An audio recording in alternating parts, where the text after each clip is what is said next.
Hai semuanya, kita berjumpa lagi di video reaction saya kali ini guys, oke? Semoga semua yang menonton video saya hari ini sehat selalu. Nah, kali ini saya mau tengok video pembahasan tentang ini ya. Saran IMF ditolak mentah-mentah oleh Indonesia. Kami tak mau diatur IMF. So, jangan lama-lama lagi, mari sama-sama tengok video ini. Let's go. Namun IMF menentang kebijakan larangan ekspor. Jadi kalau ada siapapun yang mencoba untuk mengatakan hilirisasi itu adalah sebuah tindakan yang merugikan negara, itu kita pertanyakan pemikiran ada apa di balik itu, termasuk kita dalam negeri. Saya sebagai mantan aktivis merasa terganggu ketika ada sebuah kedaulatan bangsa kita, independensi negara kita itu akan digores oleh siapapun. Dan saya pikir ini harus kita lawan. Cara-cara seperti ini tidak lagi untuk kita tempatkan mereka di tempat yang baik di bangsa. Hey, hola Indomax Indo Magazines. Oke, lanjut berita yang cukup panas. Kali ini lanjut lagi mengenai IMF, Dana Moneter Internasional, yang kemarin meminta negara kita Indonesia untuk menghentikan kebijakan larangan ekspor bahan tambang mentah, bos. Yang mana artinya IMF ini pun meminta kita mengekspor lagi bahan mentah ke negara lain. Dan tak main-main, bos. Indonesia pun ternyata dengan tegas telah menolak permintaan IMF ini. Ya, Indonesia menyatakan IMF bahwa NKRI tidak mau diatur-atur oleh IMF. Nah, apakah alasannya dan bagaimanakah pernyataan penolakan ini? Setelah ini kita bahas, bosku. Kemudian berita kedua nanti yang tak kalah mantap datang dari rencana pembelian jet tempur Mires 2000-9 dari negeri Sultan Uni Emirat Arab, yang dikabarkan kini seorang pengamat pun memprediksi bahwa jika oke, maka jet-jet tempur itu pun baru akan datang setelah tahun 2026 nanti, bos. Dah cukup lama nih. Lantas apakah sebab jet-jet tempur itu bisa datang selama itu, bos? Penasaran beritanya? Cus! Tanpa banyak bacor, mari kita bahas berita lengkapnya satu persatu, bosku. Oke, berita pertama kini datang lagi dari IMF yang tiba-tiba dengan seenak jidatnya meminta kepada negara kita Indonesia untuk menghentikan kebijakan stop ekspor bahan mentah tambang yang selama ini sudah kita usahakan, bos. Padahal mereka, IMF pun sebenarnya juga tahu bahwa Indonesia selama ini sudah pontang-panting mempertahankan kebijakannya dalam melawan gugatan Uni Eropa di WTO. Admin kutip dari banyak sumber berita berikut. Menteri Investasi, yaitu Kepala Badan Koordinasi Penanaman Modal, Kepala BKPM, Bapak Bahlil Lahadalia pun baru-baru ini menegaskan bahwa pemerintah Indonesia berkomitmen untuk terus menggenjot kebijakan hilirisasi di dalam negeri, bos.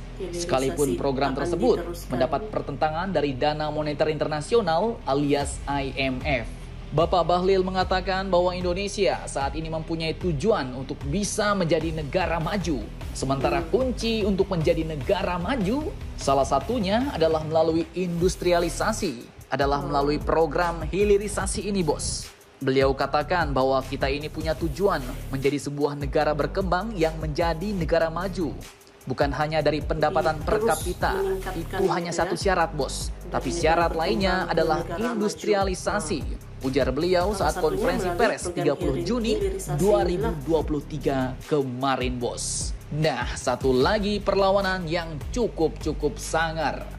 Sepertinya kini geng-geng pemerintahan kita Indonesia pun semuanya sangar-sangar, bos. Semuanya melawan jika ada yang mengusik kedaulatan dan kepentingan negara Indonesia.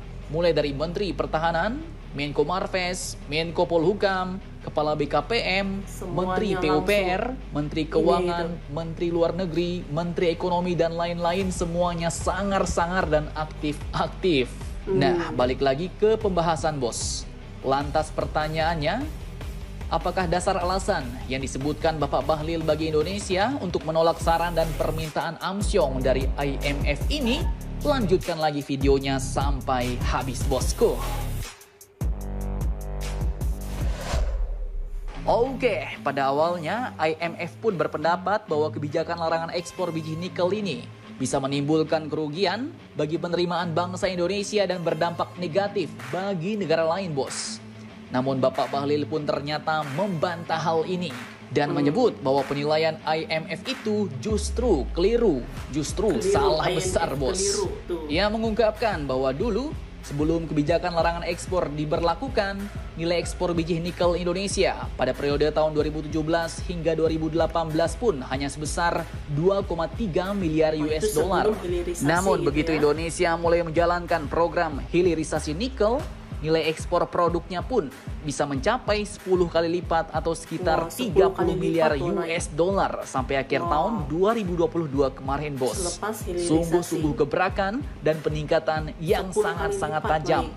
Bayangkan, kenaikannya pun bukan hanya 2 sampai 3 kali lipat, tapi peningkatan hasil ekspor Indonesia ini pun bisa mencapai 10 kali lipat. Dan nilai tambahnya pun banyak, bos. Tak cuma dari segi pendapatan negara, namun lapangan kerja pun juga sudah bertambah banyak. Bahkan Adek Mimin sampai ikut kerja ke smelter nikel di Halmahera, Kepulauan Obi sana, bos. Dampaknya sangat-sangat terasa. Namun kini IMF, orang asing itu malah tiba-tiba mau menjegal laju kebangkitan ekonomi kita Indonesia ini dengan cara meminta menghentikan larangan ekspor bahan tambang nikel dan lain-lain. Dan Bapak Bahlil pun mengatakan dengan tegas, jadi IMF jangan ngawur-ngawur ngomongnya. Karena dengan hilirisasi ini, surplus neraca perdagangan Indonesia sampai 25 bulan. Dan neraca pembayaran perbaikan dan surplus ini adalah karena hilirisasi, ujar beliau. Ia pun sampai menegaskan bahwa jika langit mau runtuh pun, hilirisasi tetap jadi prioritas negara di bawah pemerintahan Presiden Jokowi dan Wakil Presiden Ma'ruf Amin. Larangan ekspor tetap kita lakukan. Kalau digugat ke WTO, ya ke WTO saja. Masa orang lain boleh, kita nggak boleh? Yang bener aja, ujar Bapak Bahlil, Kepala BKPM ini, bos. Sungguh-sungguh perlawanan yang sangar jos. Oke guys, jadi tadi ya video pembahasannya ini. Jadi itu dia ya, memang ini Indonesia tuh tidak akan stop ya. Sebelum ini saja walaupun digugat oleh WTO pun Indonesia tidak stop ya hilirisasi, apalagi permintaan IMF gitu yang minta stop hilirisasi gitu kan, tidak mungkin Indonesia akan stop.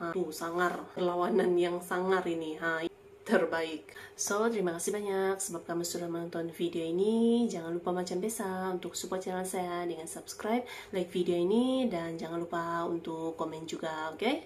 Terima kasih banyak dan kita jumpa lagi di video seterusnya. Assalamualaikum.